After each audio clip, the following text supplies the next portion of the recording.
Hello बच्चों, good morning. मैं तेजपाल बीसल स्वामी केशवानंद उच्च माध्यमिक विद्यालय लक्ष्मणगढ़ की ऑनलाइन क्लासेज में आपका हार्दिक स्वागत करता हूं। आज मैं आपको कक्षा 8 विषय विज्ञान का अध्याय 2 के बारे में सूक्ष्म जीव, मित्र एवं शत्रु, इसके बारे में आपको जानकारी दे रहा हूं। देखो, आपने देखा होगा बच्चों, बारिश के मौसम में क्या होता है। बारिश के मौसम में आपका जो अचार है, रोटी है, ब्रेड का टुकड़ा है, उसमें क्या होती है, सफ़ेद सफ़ेद सी एक फफूंद आ जाती है। उसको क्या बोलते हैं हम? उसको अपनी आम भाषा में क्या बोलते हो आप? अपने ग्रामीण भाषा में आप बोलते हो कि भाई इस पे तो ये तो ख़राब हो गई है, इस पे फफूंद लग गई है। वो एक्चुअल क्या होता है, वो होती है कवक। क्या बोलते हैं उसको? कवक। अंग्रेजी में बोलते हैं फंजाई। वो सूक्ष्म जीव होते हैं।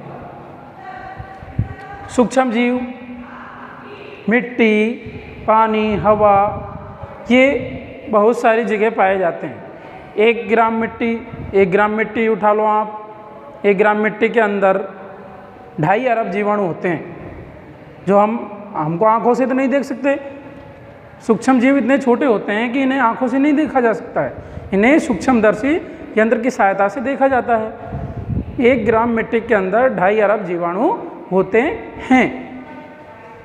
सूक्ष्म जीव की परिभाषा देखते हैं। मिट्टी, पानी, हवा, अन्य स्थानों पर अनेक छोटे छोटे सूक्ष्म जीव उपस्थित रहते हैं। हमारे चारों ओर मिट्टी, पानी, हवा, सब जगह बहुत छोटे छोटे सूक्ष्म जीव उपस्थित हैं।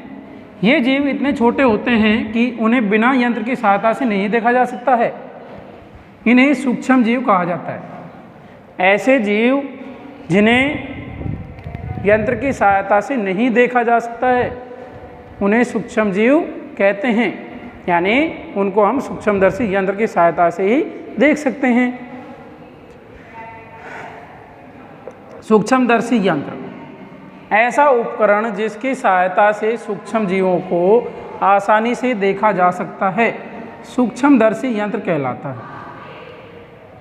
ऐसा उपकरण जिसकी सहायता से सूक्ष्म जीवों को आसानी से देखा जा सकता है, सूक्ष्मदर्शी यंत्र कहलाता है। बच्चों ध्यान रखना, इसमें क्या होता है, सूक्ष्मदर्शी यंत्र होता है एक, उसमें एक स्लाइड होती है। स्लाइड के ऊपर हम क्या करते हैं, धारदार ब्लेड लेकर, धारदार ब्लेड से जो भी है हमको प्रैक्टिकल करना है, आलू का, प्याज, उसका छोटा सा भाग लेते हैं। जितना छोटा होता है, बाजरे के दाने से भी छोटा आकार, उसको क्या करते हैं, सूक्ष्मदर्शी यंत्र में स्लाइड, कांच की स्लाइड होती है, कांच की स्लाइड के ऊपर उसको हम रखकर सूक्ष्मदर्शी यंत्र में देखते हैं, जिससे कि उसकी पूरी संरचना हमको दिख जाती है। सूक्ष्म जीवों के प्रकार। सूक्ष्म जीवों के प्रकार क्या है? सूक्ष्म जीव बच्चों एक कोशिकीय भी हो सकते हैं। एक कोशिकीय का मतलब जिनमें एक कोशिका पाई जाती है। ऐसे जीव जिसके अंदर एक कोशिका पाई जाती है, उसको एक कोशिकीय जीव। बहुकोशिकीय जीव, ऐसे जीव जिनके अंदर बहुत सारी कोशिकाएं पाई जाती हैं, उनको बहुकोशिकीय जीव कहते हैं।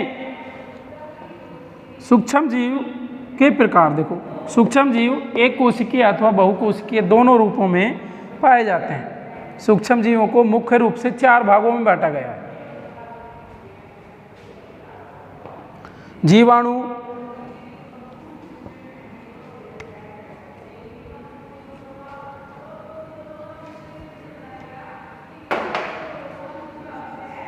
कवक, प्रोटोजोआ, शैवाल।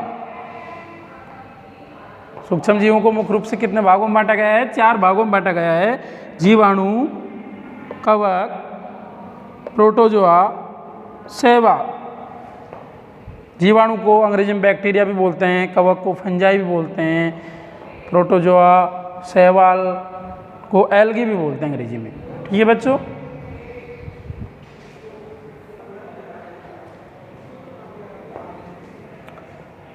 सूक्ष्म जीव के 4 भागों के बारे में हम जानेंगे।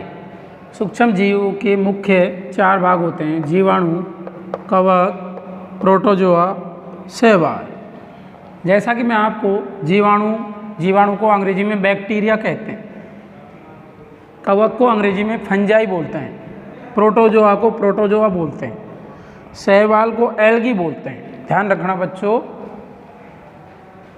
जीवाणु यह एक कोशिकीय सूक्ष्म जीव होता है।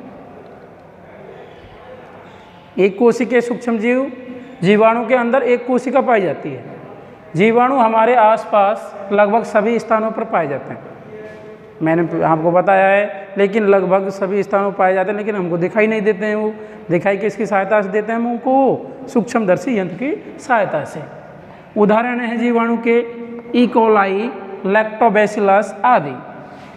ई कोलाई जीवाणु, लैक्टोबैसिलस जीवाणु, ये उदाहरण है जीवाणु के। लैक्टोबैसिलस जीवाणु है जैसे जो दही के अंदर पाया जाता है, दही को हम खाते हैं, लेकिन ये जीवाणु हमारे लिए क्या होता है? लाभदायक होता है। कवक आप देखते हो, जब हमारा अचार होता है जो सड़कर खराब हो जाता है तो उसके ऊपर एक सफ़ेद सफ़ेद सा जाला छा जाता है, जिसे हम क्या कहते हैं? इससे खराब हो गया है, सड़ गया है, फफूंद लग गई इसको, उसको ऊपर क्या बोलते हैं? कवक बोलते हैं, कवक या फंगस। इन्हें फफूंद या फंगस भी कहते हैं। यह एक कोशिकीय या बहुकोशिकीय दोनों रूपों में पाए जाते हैं। कवक एक कोशिका में भी पाए जा सकते हैं और बहुकोशिकीय यानी अनेक सारी कोशिकाओं में भी पाए जाते हैं। उदाहरण मशरूम, सांप की छतरी, राइजोपस, ब्रेड मोल्ड आदि। आपने देखा होगा बारिश के मौसम में क्या होता है, जो लकड़ी होती है, जो जहाँ जैसे गोबर वाले स्थानों पर क्या होता है, लकड़ी फूल कर एक सांप की सी छतरी बन जाती है, जिसको क्या बोलते हैं हम? मशरूम बोलते हैं। वो क्या होता है, मशरूम की आजकल तो बहुत खेती भी की जाती है। मशरूम का उपयोग सब्जी बनाने के लिए करते हैं। इसकी सब्ज़ी बड़ी ही स्वादिष्ट बनती है, जो हमको खाने में बड़ी टेस्टी लगती है। राइजोपस, ब्रेड मोल्ड आदि। प्रोटोजोआ यह एक कोशिकीय जीव हैं, इनके अंदर एक कोशिका ही पाई जाती है। उदाहरण अमीबा, पैरामीशियम आदि। अमीबा का आकार ऐसा होता है, अमीबा का आकार कभी निश्चित नहीं होता है। अमीबा अपने गति करता रहता है। अमीबा गति कैसे करता है? ऐसे गति करता रहता है, अपने भोजन को पचाने के लिए इस तरीके से गति करता रहता है। वो अमीबा अपने भोजन का पाचन खाद्यदानी के अंदर करता है। अमीबा, पैरामीशियम का आकार हमारी जैसे चप्पल होती है, चप्पल के जैसे होता है। ये दो उदाहरण हैं प्रोटोजोआ के, अमीबा, पैरामीशियम आदि। अगला है, चौथा है बच्चों शैवाल।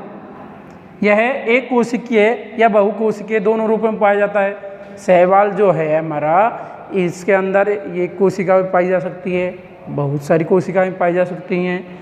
ये होता क्या है, ये आपने देखा होगा नदियाँ, तालाब, नालों में आप देखना कभी उन पे हरी हरी सी एक अवपंक्ति सी छा जाती है, हरी हरी सी अवपंक्ति सी छा जाती है, जिससे हम क्या कहते हैं? काई कहते हैं।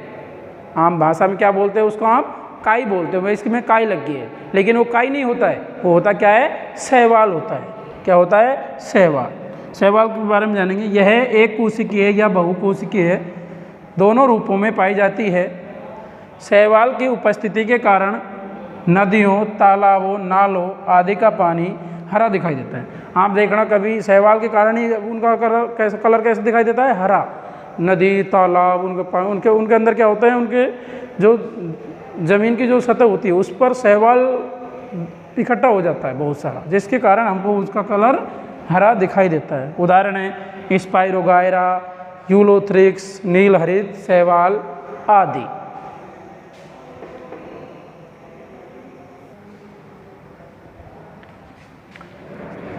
विषाणु, वायरस। विषाणु भी सूक्ष्म जीव होते हैं, परंतु ये सूक्ष्म जीवों से भिन्न होते हैं। प्रकृति में विषाणु निर्जीव की भांति व्यवहार करता है। प्रकृति में ऐसा लगता है जैसे विषाणु निर्जीव है, लेकिन ये जब किसी सजीव के अंदर प्रवेश करता है तो सजीव एवं निर्जीव दोनों के गुण इसमें विद्यमान होते हैं। इसलिए इन्हें सजीव व निर्जीव के बीच की योजक कड़ी कहा जाता है। यह पादपों और जंतुओं में अनेक प्रकार के रोग उत्पन्न करता है। विषाणु वायरस के बारे में जानते हैं हम। विषाणु भी सूक्ष्म जीव होते हैं, परंतु ये अन्य सूक्ष्म जीवों से भिन्न है। प्रकृति में विषाणु निर्जीव की भांति व्यवहार करता है, लेकिन यह जब किसी अन्य सजीव में प्रवेश करते हैं तो इनमें वृद्धि एवं गुणन होता है। इनमें सजीव एवं निर्जीव दोनों के गुण पाए जाते हैं, इसलिए इन्हें सजीव व निर्जीव के बीच की योजक कड़ी कहा जाता है। ऐसा लगता है हमको प्रकृति में जैसे ये निर्जीव अवस्था में हो, लेकिन जब ये किसी सजीव के अंदर प्रवेश कर जाते हैं तो उनमें वृद्धि और गुणन होती है। यह पादपों और जंतुओं में अनेक प्रकार के रोग फैलाता है। विषाणु है, वायरस है, जो पादपों और जंतुओं में अनेक प्रकार के रोग फैलाता है। जैसे TMV, ये तंबाकू में रोग होता है। पादपों में किस में रोग होता है? तंबाकू में। इसमें क्या होता है, जो तंबाकू है उसकी पत्तियां होती हैं वो सिकुड़ जाती हैं इस रोग से। TMV का पूरा नाम क्या है? Tobacco mosaic virus. Tobacco mosaic virus. और मनुष्य में कौन सा रोग होता है? मनुष्य में होता है HIV रोग हो जाता है। HIV का पूरा नाम क्या है बच्चों? Human immuno deficiency virus. ये रोग एक एड्स के द्वारा फैलता है। कुछ सामान्य रोग जैसे कि जुखाम, इन्फ्लुएंजा, फ्लू बोलते हैं इसको, एवं अधिकतर खांसी विषाणु द्वारा ही फैलते हैं। ये जो खांसी है, जुखाम है, ये सब किसके द्वारा फैलते हैं? वायरस के द्वारा फैलते हैं, यानी विषाणु के द्वारा फैलते हैं।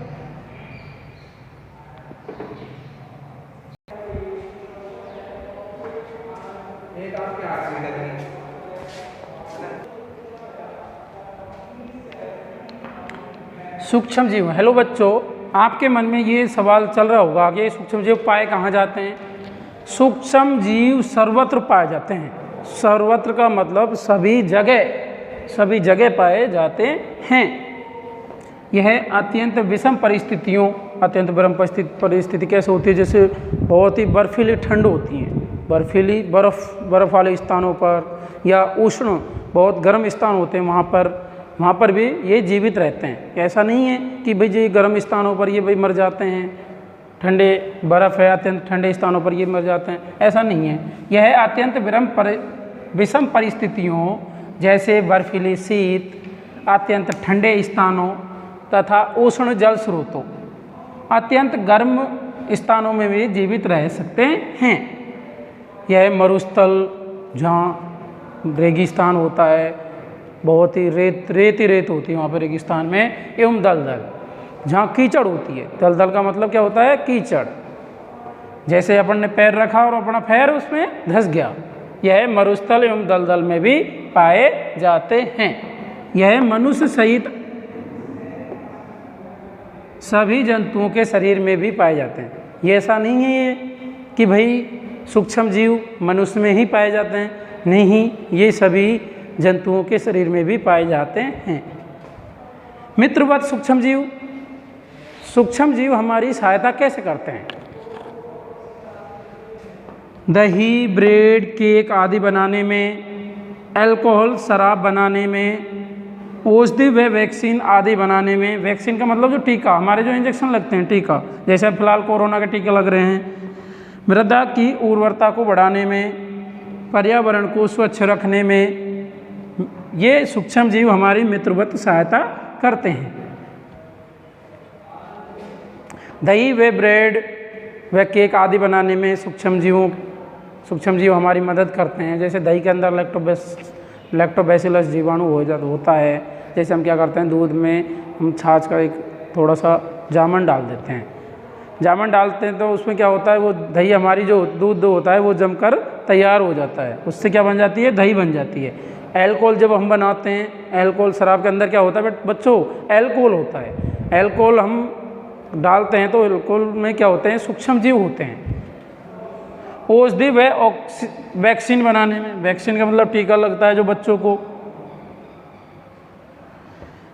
औषधि व वैक्सीन आदि बनाने में। मृदा की उर्वरता को बढ़ाने में, जो हमारी जो मिट्टी है उसकी उर्वरता को बढ़ाने में सूक्ष्म जीवों का उपयोग किया जाता है।